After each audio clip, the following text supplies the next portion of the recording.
Deborah is attorney at Fitzgerald Yep Creditor. She has, unlike the other two speakers, she has experience as a planner. She was trained as a planner, and she's a fellow of the AICP, recently designated fellow of the AICP. So she has about 25 years of experience in land use, real estate, natural resource, and environmental law. I won't go through the entire bio, but I will also mention that she's been a wonderful supporter of CPF, a regular board member, and she has extensive experience both in Southern California and Northern California. So Deborah, welcome. Thank you.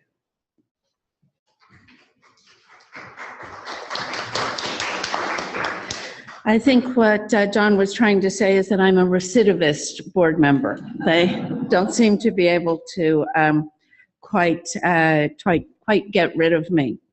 Well, I'm going to not be talking so much about the legal requirements. I want to drill down into some practical aspects of how CEQA works or doesn't work on the ground. So I want to talk about alternatives and there we go. Alternatives and mitigation measures, and how you can use them to try to really figure out what the impacts of a project are and what you can do to try and address losses. But let's start out with some of the basic rules of alternatives and mitigation measures. And I think Amy pointed out that California is quite unusual, that if there are significant impacts and there are available alternatives and mitigation measures, a public agency has to adopt them. They can't simply say, we don't want to. That alternatives analysis and the mitigation measures are kind of the heart of what the city is looking at, or the public agency is looking at. But the first rule, and this actually comes up sometimes, is alternatives and mitigation measures are not required for insignificant impacts. So the first thing you have to do before you move to alternatives and mitigation measures is you have to figure out, is it a historic resource, and are there going to be significant adverse impacts? And there can be, the battle can actually be fought and lost on the question of whether a project is actually significantly impacting an historic resource. The second important issue, and these were all undecided issues that have been, cases have been issued gradually over the years in CEQA, that alternatives and mitigation measures do not have to reduce impacts to less than significant. I recently reviewed an EIR where there was an alternative that from a preservation perspective was much better than the proposed project, and the city rejected it on the grounds that it didn't reduce impacts to less than significant. Well, that's not the rule. The rule is that if you can reduce them, you reduce them as far as you possibly can down to the level of significance, and if you can't quite get there, you go as far as you can. So it is possible that you will adopt mitigation measures or alternatives that will help the impacts of the project but won't avoid them, and then you adopt both the mitigation measures and a statement of overriding considerations. And then mitigation measures are sometimes added by the applicant as enforceable elements in a project description. And this is allowed both under CEQA and under case law, which is you can start out with a project and mitigation measures can be proposed, and the applicant can say, you know, that's kind of a good idea, but I don't really want to go through the fuss and bother of having to have the city monitor it or to work these things out. What I'd like to do is just add it to the project description. And that is allowed, and it's frequently done as part of the strategy of whether an EIR is going to be recirculated or not. But it is something that is allowable as long as it's very clear that that's an enforceable aspect of the project. Because early on, what would happen is that an applicant would say, oh, sure, I'll be happy to add that, and then it wouldn't actually happen. Also a problem with mitigation measures, but that's something that as the CEQA process has gotten more lengthy and burdensome, you do see more mitigation measures sort of added to the project during the process. Now, we talk about alternatives and mitigation measures, and I frequently find it hard to distinguish between what is an alternative and what is a mitigation measure, because a mitigation measure can be preserve this aspect of the building.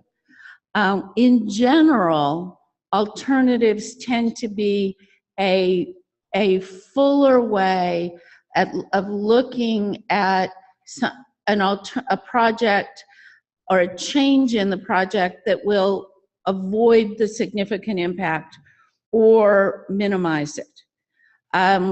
Whereas the mitigation measures tend to be along the lines of, we know there's going to have to be some demolition, but we're going to be able to preserve at least part of a structure or part of the historic elements.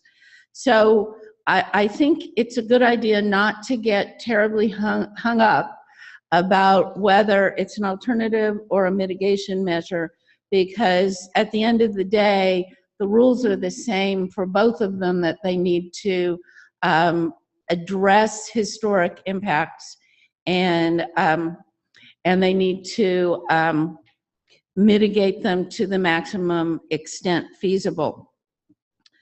And I also wanted to mention, both Susan and Amy talked a little bit about discretion and the question of delay that came up if you have a delay ordinance.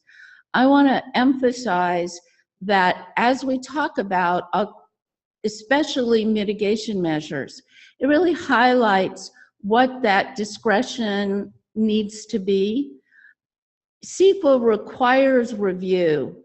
When you have a project that the public agency has the right to change, as Amy said, you can add conditions to it.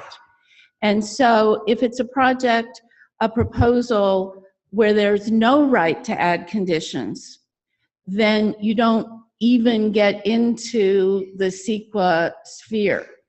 And the requirement to have mitigation measures needs to look at whether they're legal mitigation measures, mitigation measures that the public agency has the right to impose.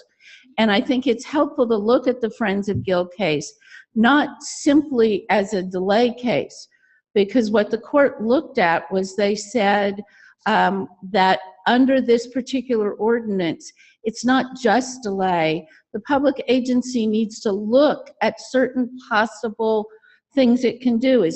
Could it possibly buy the property? Could it make an offer of some sort of grant for preserving the property? So if the ordinance is written in a way that there's discretion about how you're going to handle that delay period, that's what Friends of Gill, I think, was actually looking at, was does the ordinance give the rights and the responsibility to look at different possible ways to reduce the impacts. And I know Amy said that you look at it case by case and ordinance by ordinance, and that's exactly right, because mitigation measures, at least, and reduction in impacts need to be in some ways handcrafted. And I was also going to talk a little bit about the fact that it's possible to have mitigation measures under either a negative declaration or an EIR. And you've heard a little bit about how you can have a mitigated negative declaration, and then you don't need to, you've avoided the impacts, you saw the picture, it's below the line, you don't need to go into an EIR process. And I just wanted to comment, because mitigation is so very much a question of negotiation and creativity, at least it should be in the historic area, that sometimes there's a lot of leverage at the mitigated negative declaration point, because what you're talking about is avoiding the delay and expense of an EIR.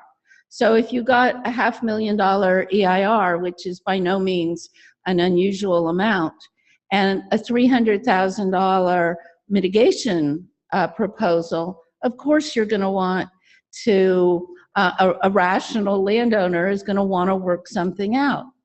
On the other hand, in an EIR, you're already in the process. Sometimes it seems just as useful to fight. On the other hand, the rule in the EIR is that, remember, if it's feasible, it has to be adopted. So one of the things to consider in working with mitigation is that there's different leverage at different points in the process. And what that does, and it goes to the question about public notice, is that it puts a lot more burden on the preservation community to pay attention to what's going on, to comment on initial studies or to comment on notices of preparation, and to pay attention when negative declarations are circulated. So it pushes the community to participate earlier in the process.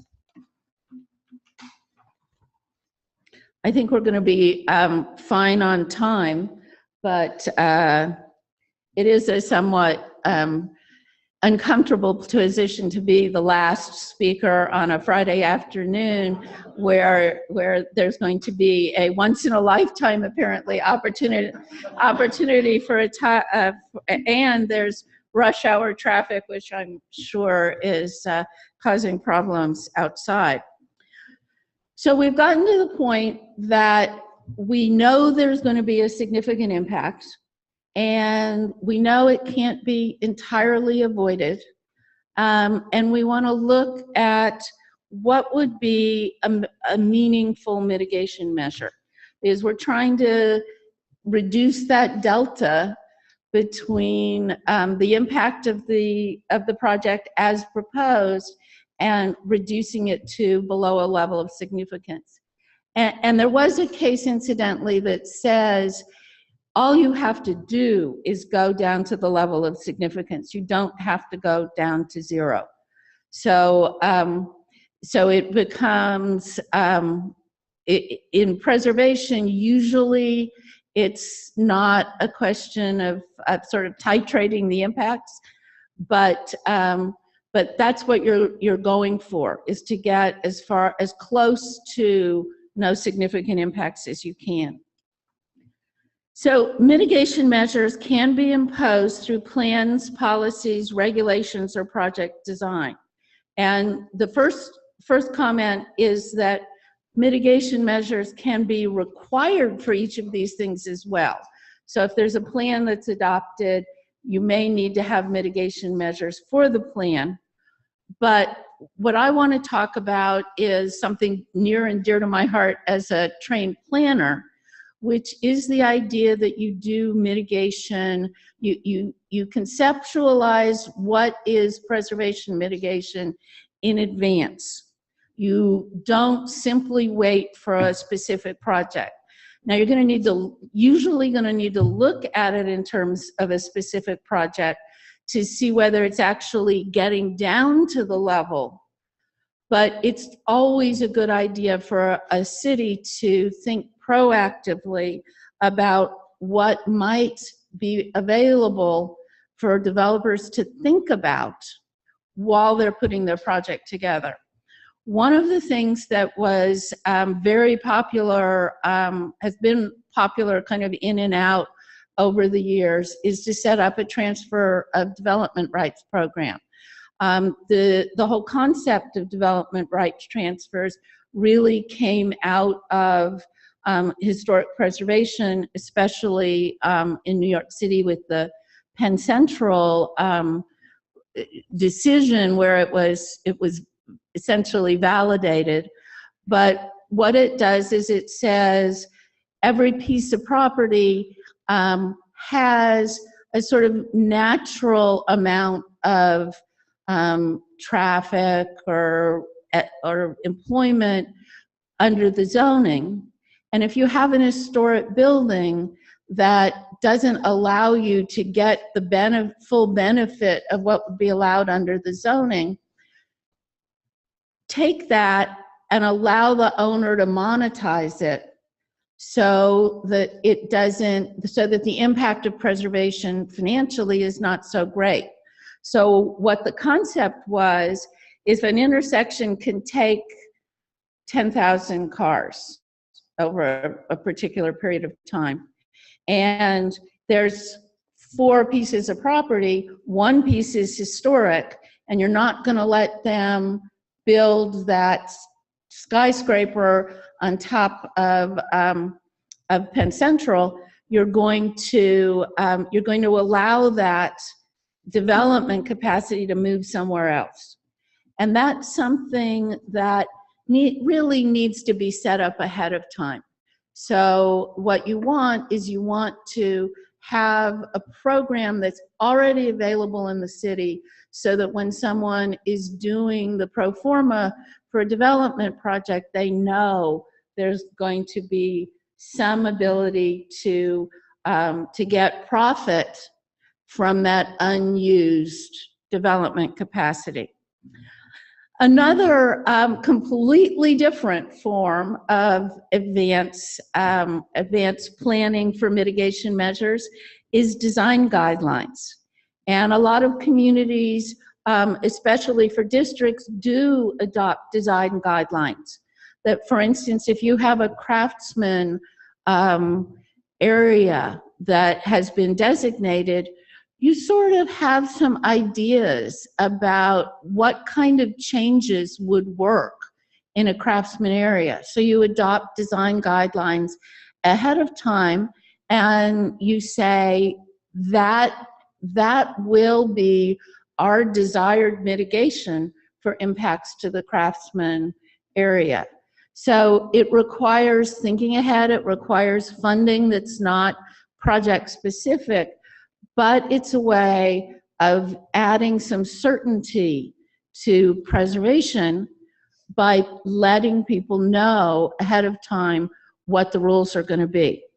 Impact fees, and I'll wait a moment for there to be hisses and boos from the group here. Impact fees are obviously not the best way to mitigate for preservation, although we'll talk about that a little bit later. But impact fees are another way that typically you mitigate in advance, where you say, we're going to have we're going to assess what the impacts are ahead of time, and we're going to impose a fee. And it's not really a mitigation measure. It's not a mitigation measure at all, but some public agencies do have penalties for demolishing or improperly altering historic buildings. And that tells people ahead of time that there will be consequences if they don't comply with the preservation requirements. A lot of times these things are called performance standards. And performance standards isn't used as a phrase as much in historic preservation, but and usually the preservation performance standard is the Secretary of Interior standards. And that's our next topic. So the legislature under CEQA has said that if you have a mitigation measure or a project that complies with the Secretary of Interior standards, that's generally a safe harbor under CEQA.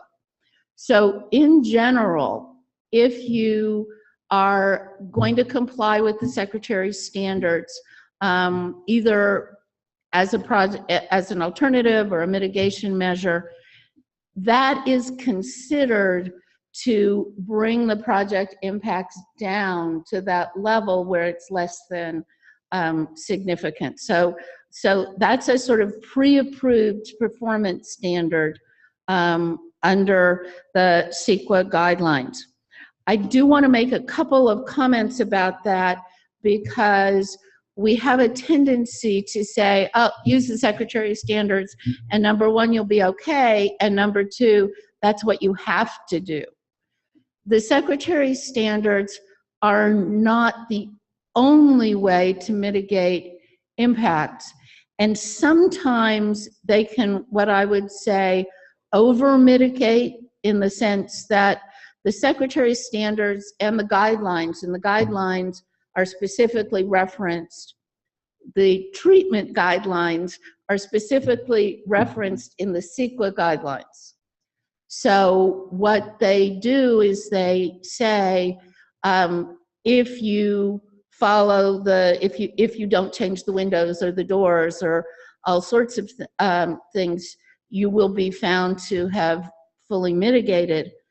The question that I think ought to be addressed in a reasonable way is to figure out whether each of those elements of the building are things that are important in this particular situation. And I think what's helpful to also look at the Secretary's standards in three contexts, because the Secretary's standards are sort of overall big picture policies. And the treatment guidelines that are referenced in CEQA specifically refer to buildings. And so they work very well for individual buildings. The treatment guidelines have references to setting, and they have references to district, but they don't really, and to landscapes, but they don't really go into the same kind of detail for districts and for landscapes. As a matter of fact, landscapes have different treatment guidelines that are not specifically referenced in the CEQA guidelines, but I think would ordinarily be considered applicable. So if you've got districts, the Secretary's standards are going to give you some general concepts for what you need to do. But the design guidelines that we talked about a moment ago are going to give you some specific rules for things like new construction, what you do about contributors, what you do about non-contributors. So they really allow you to think hard about what you're going to do when you get something that isn't your single question of demolishing an individual building. And I think something that is particularly important is to look at the impact of adjacent construction and to look at new construction in districts. And I know there have been some action in Los Angeles about new construction next to individual landmarks and how to make sure that they're considered compatible. And CEQA allows you to look at that as mitigation measures, but the Secretary's guidelines may need some fleshing out in terms of implementation.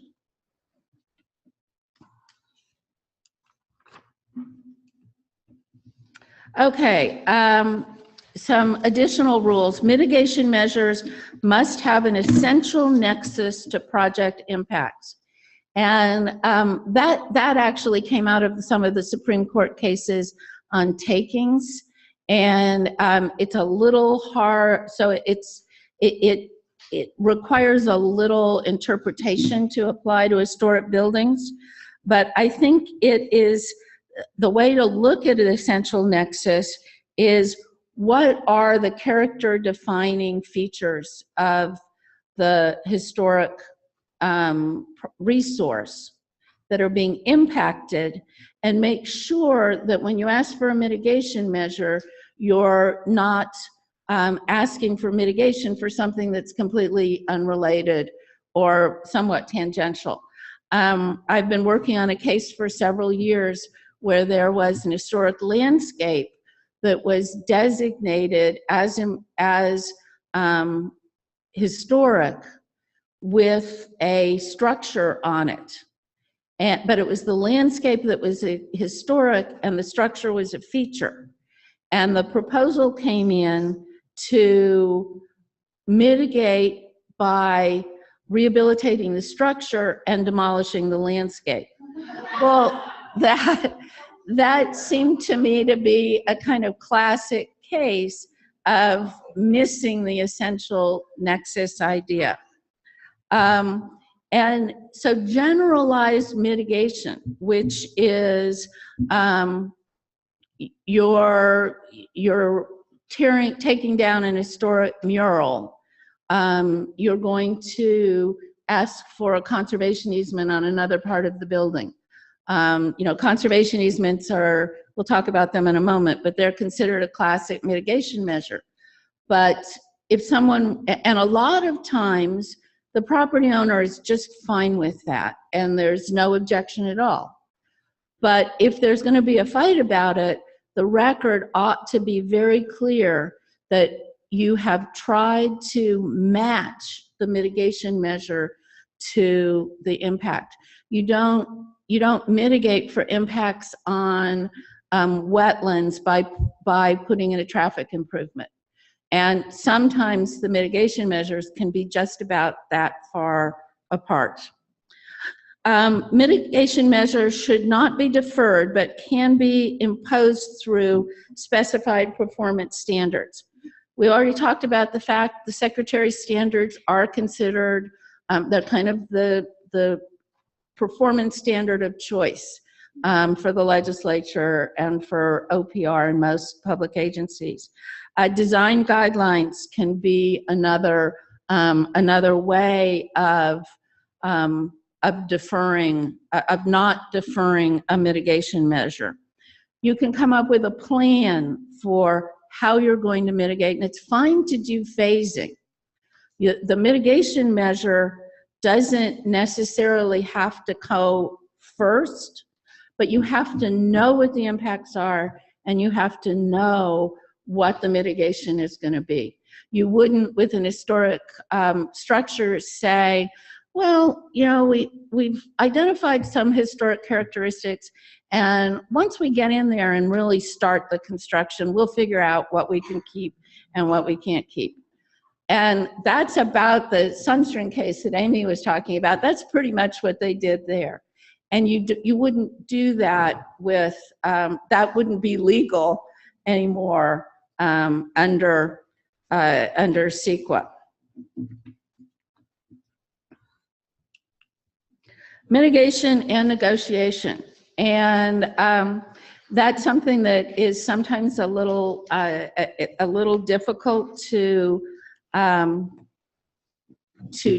talk about in a generalized way, because it is CEQA is talked about as a full disclosure act. It's supposed to tell everyone what's going on, what the impacts are going to be. It's supposed to make the process somewhat much more transparent.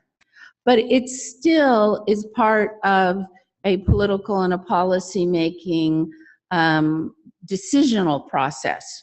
And negotiation becomes part of that, and it can be very important. So it can be a give and take process, and that's part of the idea of getting in early, as Amy said, making suggestions, not just to make your record, but to come up with ideas for reasonable alternatives and mitigation measures. I would just say, in terms of mitigation, both as the public agency and as a community group, there are two essential things that I think are not done as often as they should be. And obviously, if I call them essential, I think they should be done. The first is to identify the character defining features of what is being identified as an historic resource. Because once you've done that, you have a way of evaluating what the impacts are going to be, and it allows you to really hone in on what a good mitigation measure is likely to be. And when I read historic designations, I always go straight to, the parts about the people who live there, all of those things are fun. But I want to know what the character defining features are. And that a lot of times the historic designations, especially the older ones, don't have anything about that. You'll read them and they'll say, this is a really great building. Or they'll say something like, it's an excellent example of this kind of architecture. And that's one of the reasons that the Survey LA that has been going on has been so important, because it's gone through and not only identified what's significant, but has also identified some of what makes it significant. And that can be, and when you're talking about mitigation measures, it can be very important to know if it's significant for visual reasons, for historical reasons, for neighborhood reasons, for importance in the, a master craftsperson. Those can all be very important. And on considering feasibility, frequently, almost always, the argument about preservation there are two arguments. One, it's too expensive, and two, it takes that delta away between the value of the property in its current condition and what's potentially allowed under the zoning. And so its feasibility becomes, in proposing mitigation measures, is very important to look at feasibility. Now, I happen to think that a mitigation measure should be assumed to be feasible unless it's demonstrated to be infeasible. But frequently what you'll see is simply a statement, this isn't a feasible mitigation measure. And so I think that both the preservation community needs to think in terms of making sure it's feasible, as well as demanding that there be evidence that something is not feasible. And as someone who frequently represents private landowners, feasibility is not only a question of how much something is going to cost. It can be a question of how long something is going to take and how long it will be before there's a potential return. And that's often a question with historic buildings, which is how quickly, how much does it cost to restore them or rehabilitate them, and then how quickly can they be put back into current use. And so we really ought to be thinking about all of those things. Okay, now to the mitigation menu. And I made this menu based on projects that I've worked on, but I really want to say that for not every impact is going to have a mitigation measure, but the impacts are highly variable. The mitigation measures can be variable as well. So some of them you can plan for ahead of time, but others, let's talk about some of them. One of the questions that came out about was having a 90-foot building instead of a 70-foot building. Well, one mitigation measure that outside of, putting stocks in the public square, which I guess is an historic penalty, would be if it casts a different kind of shadow than was originally evaluated. You would want to be looking at perhaps changing materials, perhaps looking at there could be payments to people who are not whose property is affected in a different way. There could be contributions to other kinds of analysis and assessment. So there are things that won't fully mitigate, but that can be done after the fact. They tend to be a bit more financial, although I guess there's a building in LA that didn't, that was emptied out when it turned out their certificates of occupancy weren't properly issued. But the fact that something's already built doesn't mean that it can't be mitigated, sometimes in a relatively meaningful way. And I mentioned that you can still have mitigation measures that don't fully mitigate, so you still need a statement of overriding considerations. And for instance, relocation, we saw relocation of the theater building on the rubber wheels in Susan's presentation. Relocation is certainly disfavored, but it's the first question that frequently gets asked if you have an historic building. Can we move it and put it someplace less inconvenient? And so relocation has to be looked at for most of these proposals if it's really a significant building. If it's not a significant building, relocation may not be your best mitigation measure. Partial demolition and preservation, that's facade preservation, the preservation of interiors. There are a number of buildings, I think, in Los Angeles where major public spaces in an interior have been taken out and then put back in as part of a mitigation measure, with the idea being, for instance, that the beautiful skylights or the impressive interior was really what most people thought about as being historic about that building. You can do reconstruction. Doesn't happen very often, but I know the Huntington Hotel in Pasadena is very controversial, but it was a situation where what they wound up doing was allowing reconstruction of an historic hotel. Related restoration. Sometime, yes, they tore down the original building and rebuilt something that looked the same for a variety of reasons, but that is clearly a mitigation measure. And if you have contaminated materials, that might be your best mitigation measure. If it's a usable structure and individually significant as that building was.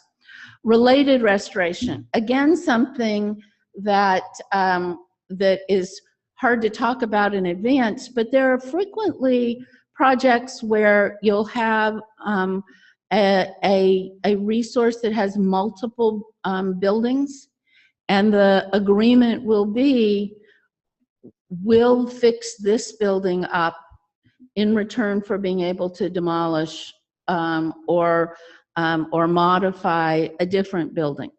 And what you look at is you don't go to the reconstruction first. What you wind up doing is you look at whether it's feasible to preserve them both. If it's not, then, and one of the buildings needs to be demolished or needs to be modified, a mitigation measure could be to improve another building. Design measures. This is something that, that happens frequently in historic districts. You require the same footprint or a similar footprint. You look at if what's important about a building is height and scale and materials, and you can't preserve what's there, it may be that that's a reasonable mitigation measure. Haves and HALs documentation. As Susan said, it used to be the mitigation measure for any impacts to historic resources. She referred to it as putting a chalk mark on the floor around the body. But there are times when it might be the best mitigation or an appropriate mitigation. I actually worked on a project many years ago that was ultimately determined not to be historic, but the question had to do with, about whether it was historic, had to do with a construction technique having to do with the trusses of the building that were actually not visible to the public. They were simply when the building was researched, we discovered that these were highly unusual hidden trusses. Well, that's something that wasn't necessarily, it wasn't visible at all anyway. That might be a situation where ensuring that the information about those trusses is not lost is a good mitigation measure. Signage, and histories, I happen to be a bit of a fan of, if a building needs to be demolished, of not only design guidelines, but really good signage about what was there, and doing written and oral histories. Oral histories about buildings that are significant, either because of their associations or their purpose. An oral history can be a wonderful way of preserving what was important about the building. Obviously, an oral history is not as suitable a mitigation for a building that's architecturally significant. So that's why I encourage that we think about what we're losing when we try and put together our mitigation measures. There can be other kinds of conditions. A demolition delay, a mitigation measure that I think it's not usually thought of as a mitigation measure, but it's frequently, it is sometimes in city ordinances, is to say, we will not allow demolition of this building until the new building, till you're within a certain period of time for construction of the new building. Because one of the things that we've learned over time is that the market goes up and down and it changes. And once you have an approval, that is a critical point for the landowner, but it doesn't always mean that the project is going to go forward. And since demolition is the first thing, you don't want to be in a situation where the demolition happens and you're 10 years away from the replacement building, and it turns out that the original building might have been salvageable anyway. So that's a potential mitigation measure if it works economically and feasibly. Contributions, revolving funds. We don't have a long history with revolving funds in California, but the idea of making setting up a fund for loans of that will help restore historic buildings. There can be contributions to museums, contributions to historic groups, lots of different ways that money can be helpful.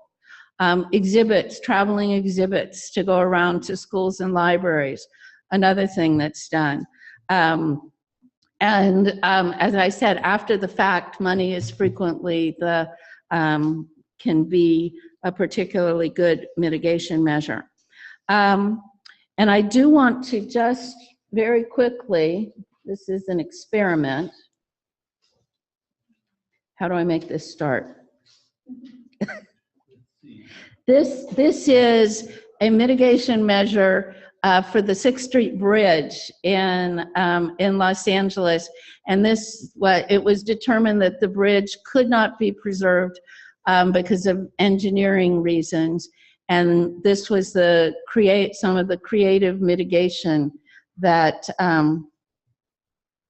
that you may or may not get to hear. You know, the 6th Street Viaduct is loved by the community. And so when we told them that we need to replace it, there was a lot of outcry. Why does it have to go? Mr. Weezar, I love you, but I love the 6th Street Bridge more. Bridges are our monuments in public works, and it hurts me to see that we would let this bridge go. As a kid, I used to ride my bike over that bridge practically every day. When I was told that it had to be taken down, my initial reaction was, no, we're not going to take it down. This will be the first monument in 20 years that is to be demolished. I was shocked. I was angry. I was concerned that due process had not been followed. The Los Angeles River monumental bridges are really a remarkable set of structures. The bridges were ways to bring people together. I think it makes an impact that other cities don't have. People are aware of these structures. They see them in car commercials, and they're in so many different movies. Once you demolish an historic structure, it's gone forever.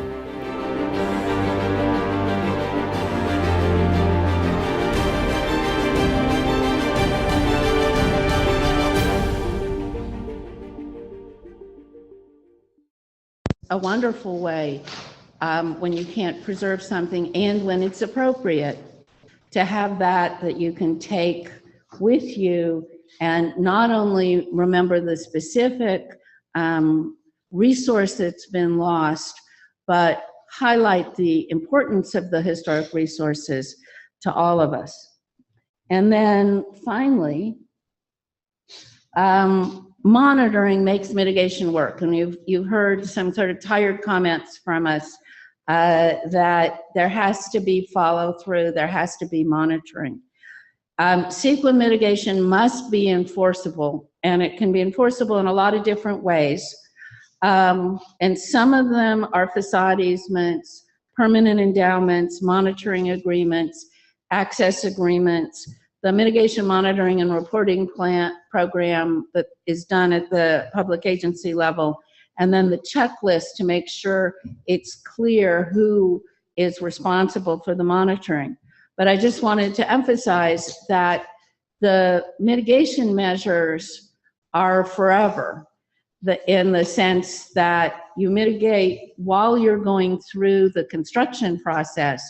But if there's a commitment to preserve something permanently, we need to think in terms of the permanent preservation and how that's going to be funded and checked up on over time.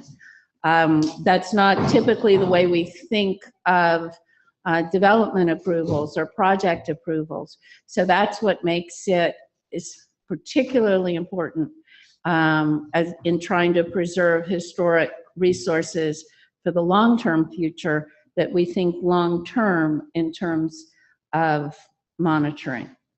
And that's who I am, and it's a request for questions. I realize that I'm 4 minutes late, and if I am planning to go on the Dean's tour, so if someone has questions there, although they won't be on the with the webinar. I'm happy to answer them.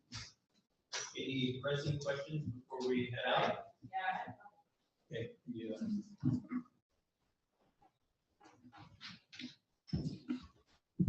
Okay, you touched lightly on the subject of relocation. Could you, CEQA says that typically relocation would be a significant adverse impact, but it also says that there are certain instances where relocation can be mitigated. So can you give some examples of when that is considered mitigatable and how you demonstrate that? There are two different issues. One is if you're going to do a project, you have a choice of presumably preserving the structure on site or moving it. And usually relocation is considered mitigation for the project. In other words, it's better than demolition. But so the relocation itself doesn't get mitigated. The relocation is the mitigation measure. It's just not usually full mitigation. So it's sort of like saying we preserved half a loaf. And for instance, I don't think it was done as CEQA mitigation, but the historic park where Los Angeles has the historic houses on a street, they've all been moved there. Yeah. That's considered the idea that you don't lose the resource, you lose the context. And that part's a loss, but you don't lose the resource. Okay. It is considered mitigation, but not all the way down to that line. So it could be mitigated, but not to less than significant. Usually. So it still would require any IR. So what you're saying is that yes, you couldn't do an M&D with a relocation? It would be very unusual to be able to do an M&D. You can't say never, because what you would need to be able to say is there was no loss in historic significance from relocating the resource. And I can imagine situations where you could say this is just as significant in its new location as in its existing location, but I wouldn't be able. There's just no, yeah, there's certain, okay. I'm trying to encourage that we think creatively about mitigation and about what we're really losing, instead of having a sort of, like when you work with wetlands, you have mitigation ratios. And I think with historic preservation, it is much more beneficial to the environment to really drill down into what we're losing. Okay. I have a couple more if that's okay. Okay. I had a recent instance where I've always, as an architectural historian, I've always said to my clients that, demolition is an automatic significant adverse change that cannot be mitigated, period, which requires an EIR. However, there's a section in the guidelines, 151.26.4, that says, in some instances, documentation of a historical resource by way of historic narrative, photos, or drawings, and I'll paraphrase it, will not mitigate the effects to a point where clearly no significant, and it sort of suggests that there are instances where you could. So, and I was kind of caught by that because I've always said sort of the same thing. So what examples is that? What are they talking about there? You need to look at the history for that, which is originally photos and narrative were always considered adequate. So what they came in, what the guidelines came in and said was, no, we're not, we want to make it clear that that is generally not acceptable, but we're not going to say it's impossible. I actually, as I said, the building that I worked on was determined not to be historic, but the one that had the engineering feature that was behind the walls, that might be a situation where the narrative and the pictures would be sufficient. Okay. But it would be quite unusual to have that. And I think it's that the OPR was saying it's possible, but what they were really focusing on is we're changing the rules. After the Montgomery Ward case, the Friends, the Oakland Heritage case, there was great consternation across in public agencies across the state because they had no menu of what to do besides take pictures and send them to libraries. And that's what I was confused by, because I always go back to that case specifically to say that that doesn't mitigate, but yet, you know, it was a little unclear on that situation. I tend to look at them in terms of why they're significant. That Montgomery Ward building had an enormous street presence. There's no way you can mitigate fully for street presence with pictures. You're not going to mitigate for driving over a bridge with a video, but there may be some circumstances that the reason something is listed lends itself to pictures. Okay, thanks. But don't start there. No, and in that instance, it actually would sort of apply to that. I was very hesitant to, but okay. In terms of development of alternatives, you know, whose responsibility really is it to develop alternatives? Well, everything about CEQA is the city's responsibility, or the public agency's responsibility. And they are ultimately responsible to the public and to the courts for having done their job adequately. There needs to be a reasonable range of alternatives, and it doesn't have to be every alternative. But if the public agency does not look at a reasonable range, and especially if good alternatives are suggested during the review process, they would be responsible for investigating them. Okay.